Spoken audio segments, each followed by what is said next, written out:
Bonsoir chers auditeurs et chères auditrices de notre web radio R212, notre auteur Abdelghany El Arras, en sa qualité d'expert invité, partage son avis et sa réflexion avec vous dans cet article intitulé « Cyberattaque, une alerte sérieuse pour la résilience numérique du Maroc ». Le voici en podcast pour vous.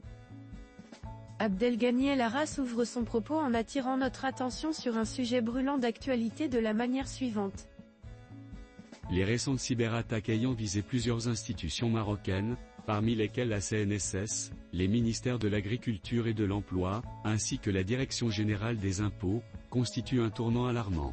Ces événements ne doivent pas être vus comme des incidents isolés, mais comme les signes d'une menace numérique coordonnée, ciblée, et profondément préoccupante pour la résilience de notre système public. L'expert invité approfondit sa réflexion en s'attardant sur la nature et la gravité des failles révélées par ces attaques ainsi.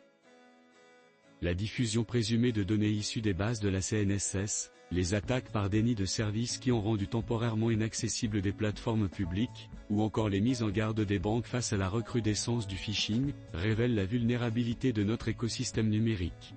Ces attaques s'inscrivent dans un climat régional tendu, où les tensions géopolitiques se traduisent désormais aussi sur le terrain cybernétique. Leurs conséquences sont multiples. Elles affectent non seulement le bon fonctionnement des services publics et la protection des données personnelles, mais elles ébranlent également la confiance des citoyens dans les institutions. À cela s'ajoute un coût économique indirect mais important, ralentissement administratif, mobilisation en urgence des équipes techniques, risque d'usurpation d'identité ou d'exploitation des données divulguées. Mais l'impact le plus profond est peut-être d'ordre psychologique, la sensation d'impréparation, l'absence de communication unifiée, et une opinion publique laissée dans l'incertitude, voire la défiance. L'expert invité souligne ensuite les racines structurelles de ces vulnérabilités numériques. Ces failles ne sont pas fortuites. Elles sont le fruit d'une accumulation de lacunes, des investissements insuffisants dans la cybersécurité, une gouvernance éclatée, une dépendance technologique externe, et une culture numérique encore faible dans une grande partie de l'administration. Trop longtemps, la cybersécurité a été perçue comme une affaire technique, déléguée à des prestataires ou traitée en aval, plutôt que comme une composante stratégique de la souveraineté nationale. Il est urgent de changer de posture. Le Maroc doit se doter d'une autorité centrale capable de coordonner la sécurité numérique de l'État, de réagir rapidement aux crises, et de communiquer avec clarté.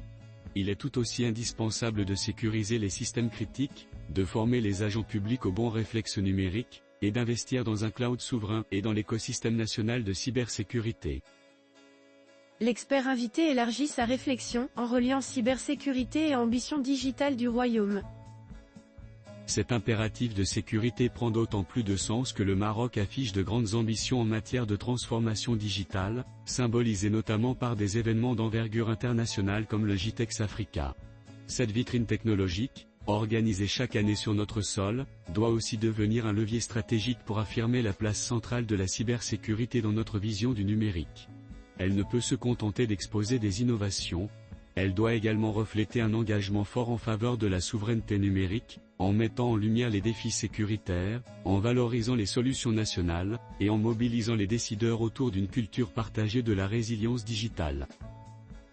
Abdelghany El Arras conclut son article en livrant une alerte finale empreinte de lucidité et de responsabilité en ces termes. La transformation digitale du Maroc ne pourra réussir que si elle s'appuie sur une infrastructure résiliente, protégée et maîtrisée. Ce que nous venons de vivre doit agir comme un électrochoc. Il ne s'agit plus de colmater les brèches au cas par cas, mais de bâtir une véritable stratégie nationale de cybersécurité. Car aujourd'hui, protéger notre espace numérique, c'est défendre notre stabilité, notre économie, et la confiance des citoyens envers leurs institutions. Chers auditeurs de la web radio R212, merci d'avoir été à l'écoute de ce podcast, et de partager avec nous ce moment d'échange et de découverte. Votre présence et votre fidélité sont notre plus belle récompense. On se dit à très bientôt, si vous le voulez bien. Avec toute notre gratitude, l'équipe de R212.